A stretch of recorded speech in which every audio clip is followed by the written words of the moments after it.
Doctor Sachin Raj అత్యాధునిక world class physiotherapy treatment తో అన్ని రకాల నొప్పులకు శాశ్వత పరిష్కారం. నమస్కారం ప్రస్తుతం మైనపల్లి గారు. నమస్తే నాగ్. చాలా ఇళ్లలో మనం చూస్తూ ఉంటాం, కొన్ని విషయాలు మనం కంటి ముందు చూసేటప్పుడు భార్యాభర్తలు ఏ విషయం అర్థం కాదు. భర్త ఎలా అయినా సరే కొన్ని విషయాలు తెలుసుకొని క్లారిటీ తెచ్చుకొని ముందుకెళ్ళాలి అనుకునేటువంటి ఆలోచనలో ఉంటారు. కొన్ని కాపురాల్లో మనం చూస్తూ ఉంటాము, అంటే భార్య భర్తకు తెలియకుండా ఏ విధమైనటువంటి విషయాల్లో అయినా సరే, అంటే ఇంట్లో హస్బెండ్ని ఉంచుకొని వేరే చోటికి, వేరే ఆలోచనలకి, వేరే పనులకి, లేదంటే వేరే రకాల వాతావరణంలోకి అలవాటు రావడం కోసం అని చెప్పేసి ఎదురు చూస్తూ ఉంటారు, అంటే పక్కదో పడుతూ ఉంటారు. అది ఎట్లా, ఏ విధంగా ఐడెంటిఫై చేయాల్సినటువంటి అవసరం ఉంది? ఎలా?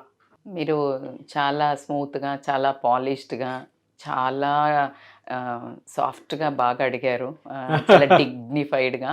But that's really hats off to you. ఎందుకంటే మీరు ప్రొజెక్ట్ చేయడం, జనరల్గా అడిగేటప్పుడు ఆడవాళ్ళు వేలే ఫైట్స్ పెట్టుకుంటారు, దాన్ని ఎలా గమనించాలి మేడం అని అడుగుతారు. ఏది అడిగినా మీరు అన్నట్టు అదే నీళ్లు శంకులో పోస్తే తీర్థం అవుతుంది. అవును. సో మీరు అడిగితే అంత అందంగా ఉంది, సో అంతే అందంగా నేను కూడా చెప్దామని ట్రై చేస్తాను. బేసికల్గా ఏంటి అంటే ఈ ఎఫ్ఐఆర్స్ అనేది ఏదైతే ఉందో, ఈ సంబంధాలు పెట్టుకోవడము వేరే వాళ్ళతో పెళ్ళైన తర్వాత అనేది భారతీయ నాగరికతకు సంబంధించి, కల్చర్కి సంబంధించి చాలా ఒక తప్పుగా పరిగణించబడుతుంది. అయితే పాతకాలంలో నుంచి ఇప్పుడు చాలామంది మాట్లాడుతుంటారు. ఇప్పుడు మనం కొంతమంది రెవల్యూషనిస్ట్లను కానీ ఇట్లాంటి వాళ్ళని తీసుకున్నప్పుడు, సోషల్ యాక్టివిస్ట్ని మాట్లాడేటప్పుడు పూర్తిగా బరితెగించింది లోకము, పూర్తిగా పాడైపోయింది ప్రపంచం అన్నట్టు మాట్లాడుతున్నారు. బట్ మీరు అబ్జర్వ్ చేస్తే జెంట్స్కి పాతకాలం నుంచి పంపు సెట్ దగ్గర ఒకళ్ళు, ఇంట్లో వీపు దోవడానికి ఒకళ్ళు అని జెంట్స్కి జనరల్గా ఇది ప్రిటీ కామన్ ఉండేది ఊర్లల్లో అని నిన్న మొన్న ఏదో టాపిక్ వస్తూ ఉంటే మా పెద్దవాళ్ళు మాట్లాడుతున్నప్పుడు వినడం జరిగింది. చూస్తూ కూడా నోరు మూసుకుని ఉండేవాళ్ళంట. సో ఎలకల మందు పెట్టి చంపాల్సింది అని మేము ఇలా జోకులు వేసామన్నట్టు. అంటే అసలు అంత న్యాచురల్గా ఉండేదంట. అయితే ఇక్కడ ఆడవాళ్ళ టాపిక్ వచ్చేవరకు ఎందుకో ఆడవాళ్ళు తట్టుకోలేరు, మగవాళ్ళు తట్టుకోలేరు, తల్లిదండ్రులు తట్టుకోలేరు. ఆ వర్డ్ ఇంకా మన సంస్కృతి మనల్ని అలా పట్టి ఉంచడం జరుగుతుంది. నేను ఇక్కడ ఆడవాళ్ళు చేస్తే ఒకట, మగవాళ్ళు చేస్తే ఒకట తీర్మానించడానికైతే లేము మనం ఇక్కడ.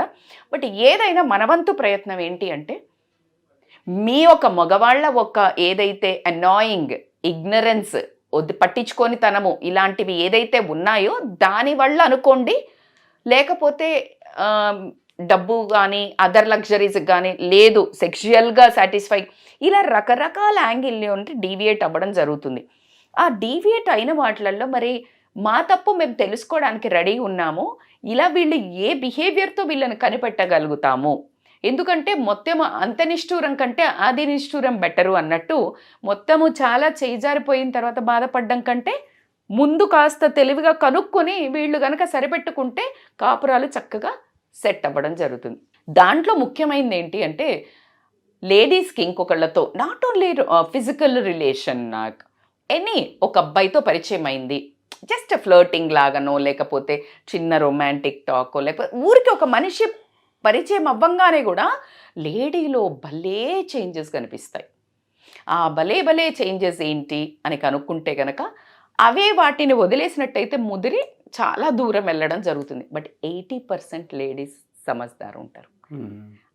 ఆ చిన్న ట్రాప్లోకి వెళ్తున్నామని ఎక్కడో అర్థం చేసుకొని నా ఫ్యామిలీ ఆగమవుతుందని చెప్పేసి వెనక్కి వచ్చే వాళ్ళే ఎక్కువ ఉంటారు.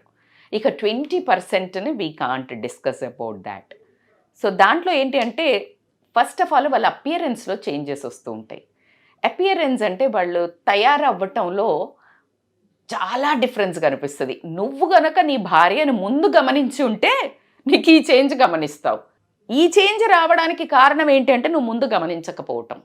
అంటే నీ భార్య ఎలా తయారైనా, ఏం తయారైనా కాస్త చక్కగా చిరునవ్వు మందహాసంతో బాగున్నావే అని చెప్పటమో, ఏదో ఒక ముద్దు మురిప ముచ్చట నువ్వు అలా ఒక సైగ చేస్తా అని అంటామో, ఇలాంటివి నువ్వు పడేసేటప్పుడు, అంటే పెళ్ళయ్యాక పెళ్ళికి ముందు ప్రేమలో పడేసేటప్పుడు ఏం ఫ్లర్టింగ్ చేసి, ఏమే కట్టింగులు ఇచ్చి నువ్వు ఎంత తనని అట్లా చేసి నువ్వు తనని గ్రిప్లోకి తెచ్చుకున్నావో, నువ్వు వదిలేసావు అది. మరి నువ్వు వదిలేసినప్పుడు ఎటైనా వెళ్తుంది కదా. Got it? Make sense? So అందుకని నువ్వు ముందు ఈ పెళ్ళైన తర్వాత నువ్వు ఇన్ని రోజులు ఆమె ఎలా తయారవుతుంది ఏది గనక నువ్వు గమనించినట్టు అవుతుందంటే ఈ మార్పు వచ్చిందంటే నువ్వు ఇట్టే పసిగట్టేసావు.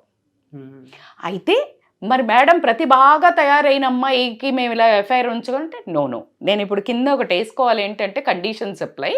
ఒక 6-7 మనం పారామీటర్స్ చెప్పినప్పుడు 5 క్రాస్ అయినప్పుడు జస్ట్ మేక్ ష్యూర్ ఒక్కసారి ఇంకొంచెం మానిటర్ పెట్టుకోండి. ఎందుకు తిట్టడానికి, కొట్టడానికి, కాపురంలో చిచ్చు పెట్టుకోవడానికి చెప్పడం లేదు నేను. కాపురాన్ని బాగుపరుచుకోవడం కోసం వీటిని అబ్జర్వ్ చేయమని చెప్పడం జరుగుతుంది. సో సెకండ్ ఏంటి అంటే బేసికల్గా చిరాకు పడుతూ ఉంటారు. నాకు చిరాకు ఎందుకు పడుతూ ఉంటారు అంటే వీళ్ళకి ఎవరో నచ్చారు. నచ్చని మనిషితో రూఫ్ కింద ఉండాల్సి వస్తుంది. జెంట్స్కి అది పెద్ద ఫరక్ పడదు, ఎందుకంటే వీళ్ళు ఉండే సమయం తక్కువ, బయట ఉండే సమయం ఎక్కువ. సో ఇది పెద్దవాళ్ళకి ఏంటంటే ఇంకొంచెం ఏదో ఊరికే ఒక లాడ్జ్ లాగా హోటల్ లాగానే ఇల్లు. ఎప్పుడైతే వీళ్ళకి ఎఫ్ఐఆర్ ఉందో వీళ్ళు పోయి వచ్చి కాసేపే ఉంటారు. కానీ లేడీకి ఎక్కువసేపు ఉంటారు కదా, హస్బెండ్ ప్రజెన్స్ వాళ్ళకి ఇరిటేషన్ రావడం మొదలు పెడుతుంది. ఇంతకు ముందు నువ్వు నన్ను బయటికి తీసుకెళ్ళట్లేదు, నువ్వు ఇది కొనియట్లేదు, నువ్వు అది కొనియట్లేదు, సాటర్డే సండే వస్తే బయటికి పోదామా అని నసబెట్టిన మనిషి నీ ప్రజెన్స్ని ఇష్టపడట్లా. నిన్ను ఆ టార్చర్ తగ్గింది నీకు, cross check point. She wants to escape from you. She got better than you something, just alarm. Third వచ్చేసి ఇంతకు ముందు కంటే ఫిజికల్ యాక్టివిటీ మీద ఎక్కువగా కేర్ పెట్టడం. అంటే ఒక 10 ఏళ్ల నుంచే పెడుతుంది, అది it's not a big deal. ఇప్పుడు సడన్గా చేంజ్ అయ్యి డ్రెస్సింగ్ చేంజ్ అయ్యి ఇప్పుడు నేను అన్నది చేంజ్ అయింది. 3 టిక్కులు పడ్డాయి, ఇక 4వ టిక్కుకి మీరు చాలా కీన్ కరెక్షన్ అన్నట్టు.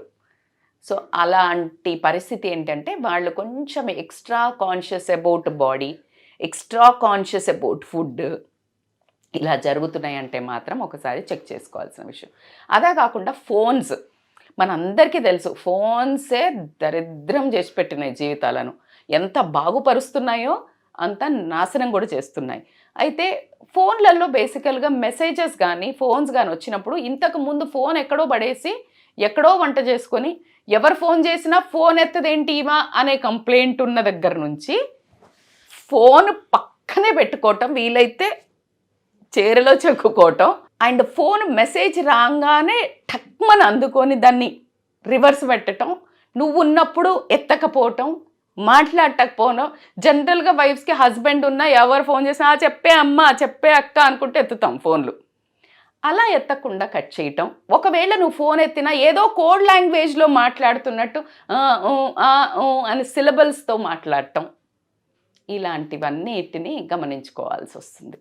సో ఈ వీటిని ఏంటి అని అంటే ఇవన్నీ పారామీటర్స్ చెక్ చేసుకున్న తర్వాత మీకు కొంచెమైనా అనుమానం వచ్చినట్టయితే లేట్ నైట్స్ ఆన్లైన్లో ఉండటం, మీరు పడుకున్న తర్వాత కానీ లేకపోతే మీరు బయటకు వెళ్ళినప్పుడు అవుట్ స్టేషన్స్కి పోయినప్పుడు ఆన్లైన్లో ఎక్కువ ఉన్నారు అంటే కూడా కొంచెం ఆలోచించుకోవాల్సిన విషయం.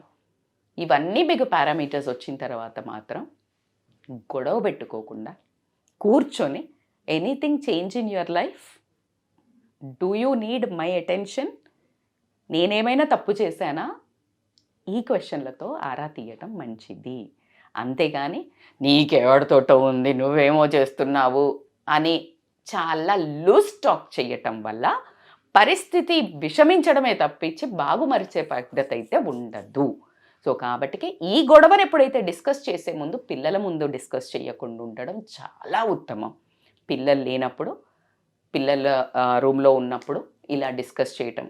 మరి దీనికి ఎందుకు వెళ్తారు అనే క్వశ్చన్లకు మళ్ళీ మనము ఒక ఎపిసోడ్ తీసుకొని సొల్యూషన్స్ కింద చెప్పుకుంటేనే దానికి ఒక వివరణ క్లియర్గా ఉండడం జరుగుతుంది. పార్ట్ 2 డెఫినెట్గా కావాలండి సొల్యూషన్. ఆబ్వియస్లీ ప్రతి ఒక్కరు ఇలా పక్కదో పడుతున్నారు అనేటువంటి విషయం వచ్చేటప్పటికి మీరు ఇందా చెప్పినటువంటి సిమ్టమ్స్లోనే కొంతమంది కొన్ని రకాలుగా ఉంటారు. ఇంకొకటి నాకు జెంట్స్ అన్న ఫిజికల్ రిలేషన్కి బయటకు పోయినప్పుడు they will try to manage with wife. కానీ లేడీస్ ఒకవేళ ఫిజికల్ రిలేషన్కి వెళ్తే they won't like to have మళ్ళీ ఈ ఫిజికల్ రిలేషన్ విత్ హస్బెండ్. ఎందుకు అంటే 80% మరి ఇప్పుడున్న కాలం అని మాట్లాడితే నేను చెప్పను, కానీ జనరల్గా they don't want multiple relation with gents లాగా. సో వాళ్ళు భర్తతో ఫిజికల్ రిలేషన్ పెట్టుకోవడానికి ఇష్టపడరు.